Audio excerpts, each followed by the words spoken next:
This show is created using artificial intelligence technologies. All character voices and images are digital simulations.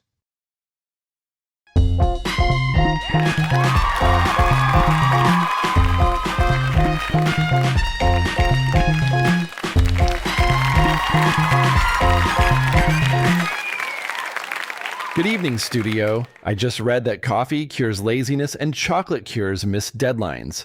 Olivia is already prepping a debunk, and Johnny has already bolted to the store.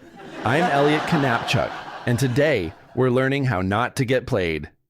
Here with me in the studio, true detectives of meaning. On my left, Olivia Carrota. She spots manipulation in the news before it even gets printed. Liv, they say you can recognize a fake just by the font. The font is only the surface. What really matters is how the news interacts with our emotions. If a story pushes you to react instantly, run, panic, or share before thinking, chances are it's not information working, but influence mechanics. So glad to see everyone.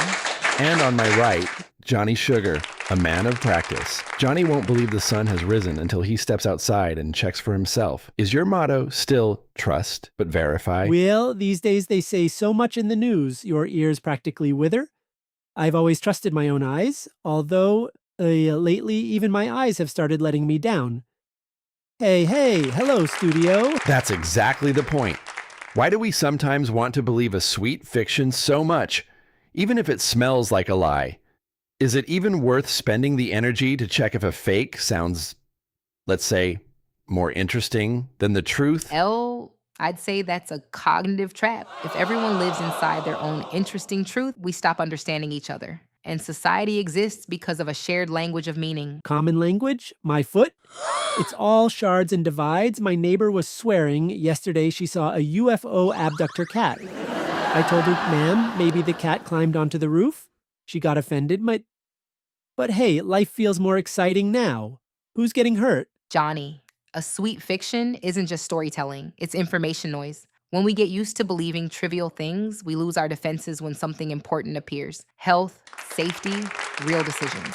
Slowly, the foundation of our lives erodes. Well, you're right there. I listened and laughed at my neighbor, but when the news lies about the harvest, that's a problem. They say record-breaking, but all I see are weeds. That's when I check everything down to the last penny. Oh, so we only filter what's convenient for us?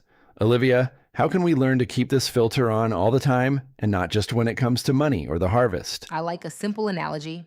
It's like washing your hands on for information. You see a loud headline. Pause. Ask yourself, who is saying this and why? Otherwise, we risk becoming tools in someone else's game. Hygiene, sure, washing your hands makes sense. But how much time do you need to check every picture online? When do you live then? Or dig potatoes? Okay, Johnny, let's be honest. What would you choose?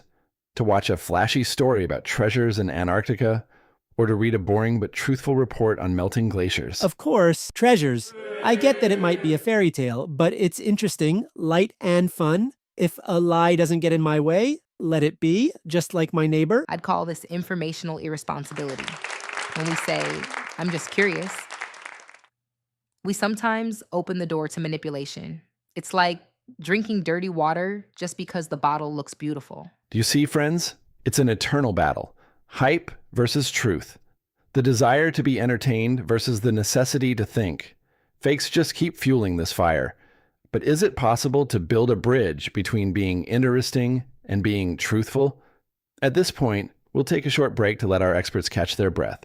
In the meantime, think about this. Are you ready to trade your peace of mind for a colorful lie? Don't switch off. It's going to get even more interesting.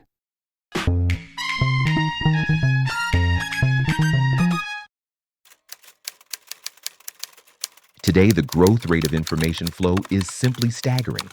The number of people who have fallen under the influence of at least one major disinformation narrative is estimated at 3.8 billion worldwide. The number of deepfake files online alone has surged from 500,000 in 2023 to approximately 8 million in 2025. While new data should help us navigate world events more accurately, it is becoming increasingly difficult to understand and process this information.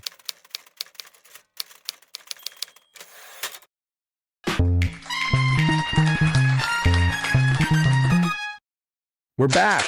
Johnny says fakes are like a seasoning for life, while Olivia is convinced they're poison. The question is, how do we keep from turning our brains into a garbage dump when a lie looks brighter than the truth?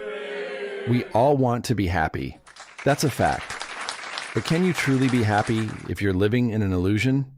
How can we recognize these traps when our emotions are running high? Happiness built on lies is like a house on sand. Fakes always target emotions. They either scare you or excite you too much. If a headline screams shocking or urgent, that's a signal not to rush, but to think. But how do we recognize it? Fakes spread faster than truth because they are simple. They don't make you think, they make you react. It's like fast food for the brain. Quick, satisfying, but consequences come later. You really spun that. Fast food, huh? Well, jokes I don't fact check either. Let people enjoy themselves. But you're right about one thing. When news affects my life, I listen carefully. I check who says it and whether they saw it themselves. And if it's a friend of my desk mate from school, sapaw, straight to the block list. Interesting. So the secret is to switch on your inner Johnny at the right time and not let emotions from the news take over the controls. Awareness is choosing where to place attention.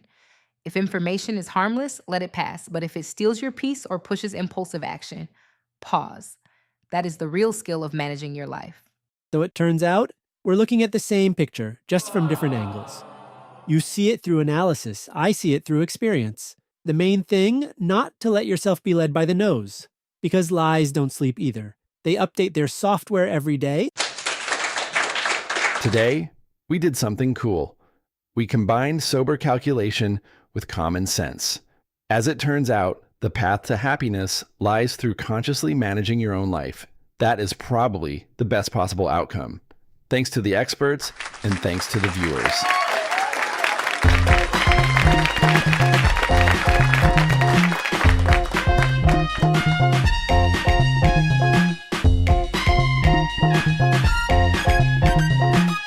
Together with our guests, we suggest focusing on your own happy life. As for information, if it affects your life or those around you, strive to obtain accurate data and identify lies. Only then can you respond as effectively as possible. And remember, verify your sources. Evaluate the depth of what you hear. Monitor the speed at which information spreads. Observe how aggressively it is being sold to you. Stay tuned to the history of the story. Take care of yourselves